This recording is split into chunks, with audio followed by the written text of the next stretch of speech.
Hey everyone, and welcome back for another deep dive. Today we're tackling something that affects everyone who's ever had a job, work-related injuries, and how those pesky OSHA regulations actually work. It's amazing how a simple thing like an eye irritation can end up raising so many questions about, well, what exactly a workplace injury is? That's actually what got us thinking about this topic. Yeah. We got a letter from a listener about this OSHA situation, and it's pretty interesting. An employee works with glass, and later that day starts to get some eye irritation on the drive home. Goes to the doctor, turns out it's an abrasion, but no foreign bodies.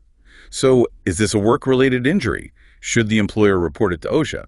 And that's where it gets kind of tricky, right? There's a lot of gray areas. Right. So to simplify things a bit, OSHA has this basic rule, right? Employers have to keep records of work-related injuries and illnesses as long as they meet a few conditions. It helps keep track of incidents and make workplaces safer overall. But the real question is, what counts as work-related? Exactly.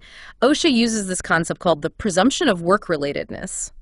Basically, if an injury or illness happens while you're at work, it's assumed to be work-related unless there's a clear reason to think otherwise.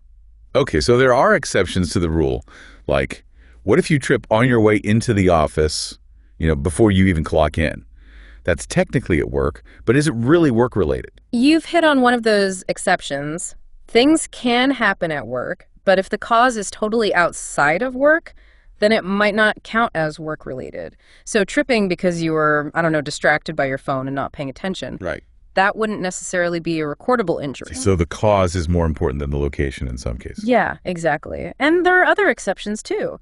Think about those voluntary activities you might do at work, the company gym, a wellness program, even a company softball team. Okay, yeah. Those usually wouldn't count either because even though they happen at work, they're not technically part of your job duties. So pulled hamstring at the company picnic. Yeah. Your own problem. Pretty much. OSHA's focus is really on what's directly tied to your job tasks. I see. And what about those commuting accidents that can happen, like in the company parking lot or even on those access roads leading to the building? Yep. Those are often exceptions too.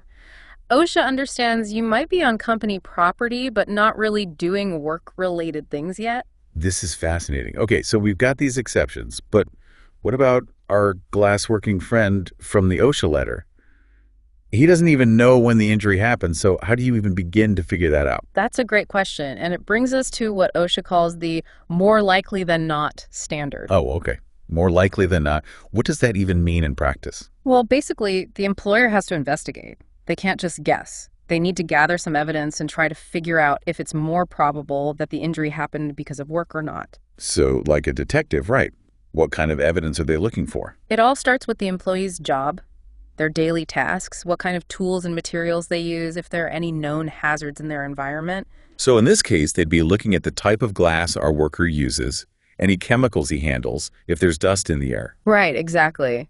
Trying to get a clearer picture of his typical workday and whether any of those things could have caused the abrasion. Makes sense.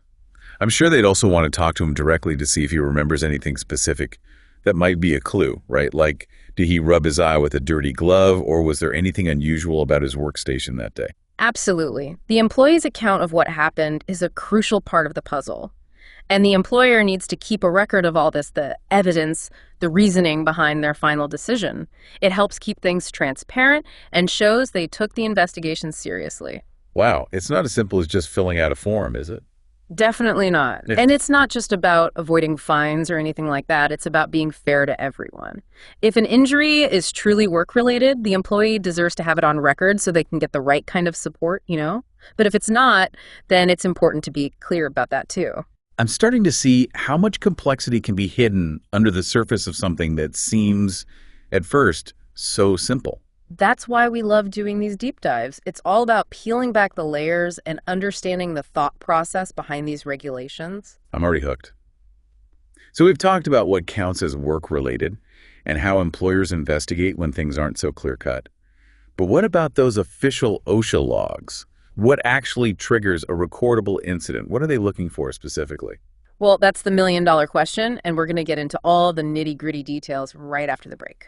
Welcome back, everyone. So we left off talking about how employers have to investigate when an injury happens at work.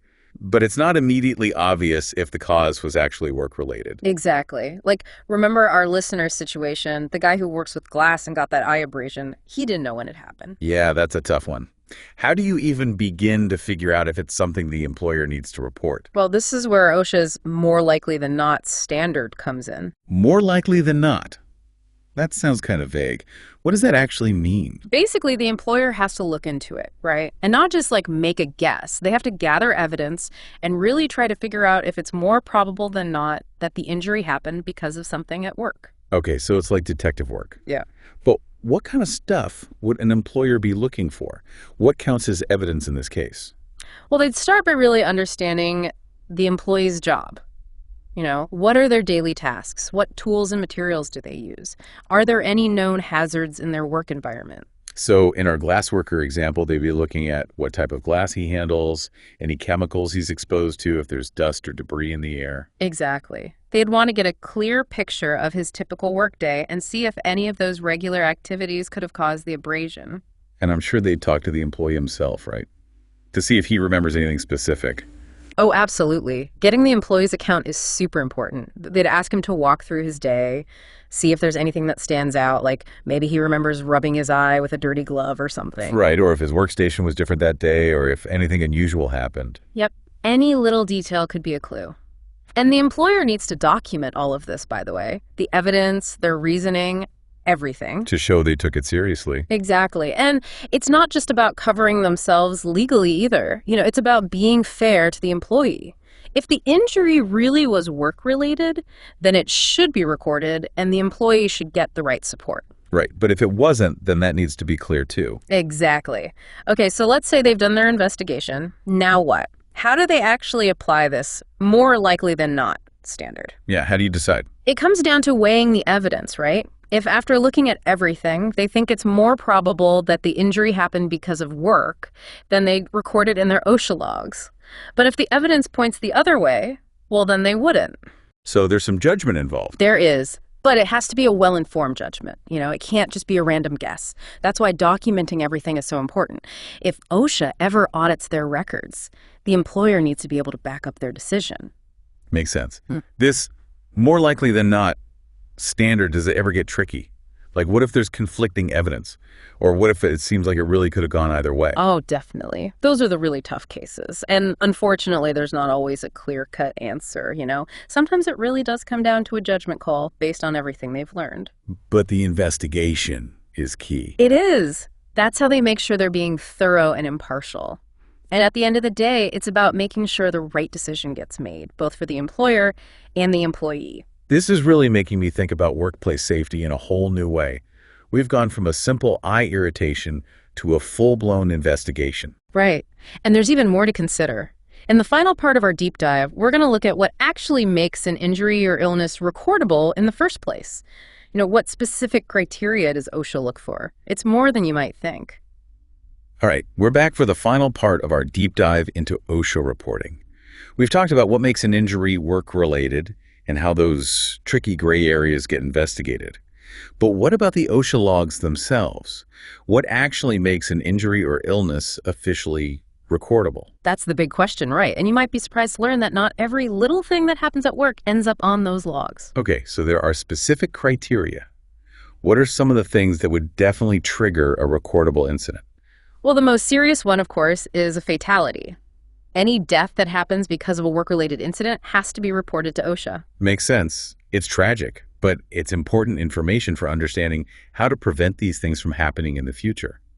What about situations that are less severe than a fatality, but still serious? Another big one is anything that results in lost workdays.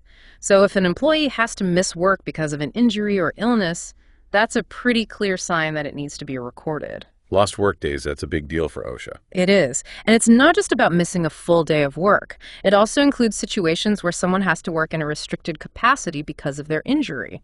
So if you hurt your back and can't lift heavy things, or you need to take a lot of breaks because of pain, that would still count. Yep. Basically, OSHA is looking at any time an employee can't do their normal job duties because of a work-related injury or illness, and it even includes time spent going to doctor's appointments for that injury. Wow, so it's really about the impact on the employee's ability to work. Exactly. But it goes beyond just missing work, too. OSHA also looks at whether medical treatment beyond first aid was needed. Okay, so a little cut that just needs a Band-Aid is probably not going on the logs, but something that needs stitches or a specialist, that might be different. Right. If it goes beyond basic first aid, it's a sign that the injury or illness is more serious and more likely to be recordable. They're really trying to capture those situations where there could be longer-term effects, huh? Yeah, exactly. And there are a few other things that can trigger a recordable incident too, like if someone loses consciousness because of what happened at work, or if they have to be transferred to a different job because of the injury. It's more complex than you might think at first. It's not just about whether someone shows up to work the next day. Right. It's about the bigger picture, the overall impact on their health and their ability to do their job. This has been a fascinating deep dive. I feel like I have a much better understanding of what goes into those OSHA reports and why it matters. Me too. And I hope it helps our listeners feel more informed and empowered when it comes to workplace safety. Absolutely. It's not just about avoiding paperwork. It's about creating a culture of safety and looking out for each other. I couldn't have said it better myself. Well, thanks for joining us on this deep dive into the world of workplace injuries and OSHA reporting. We'll see you next time.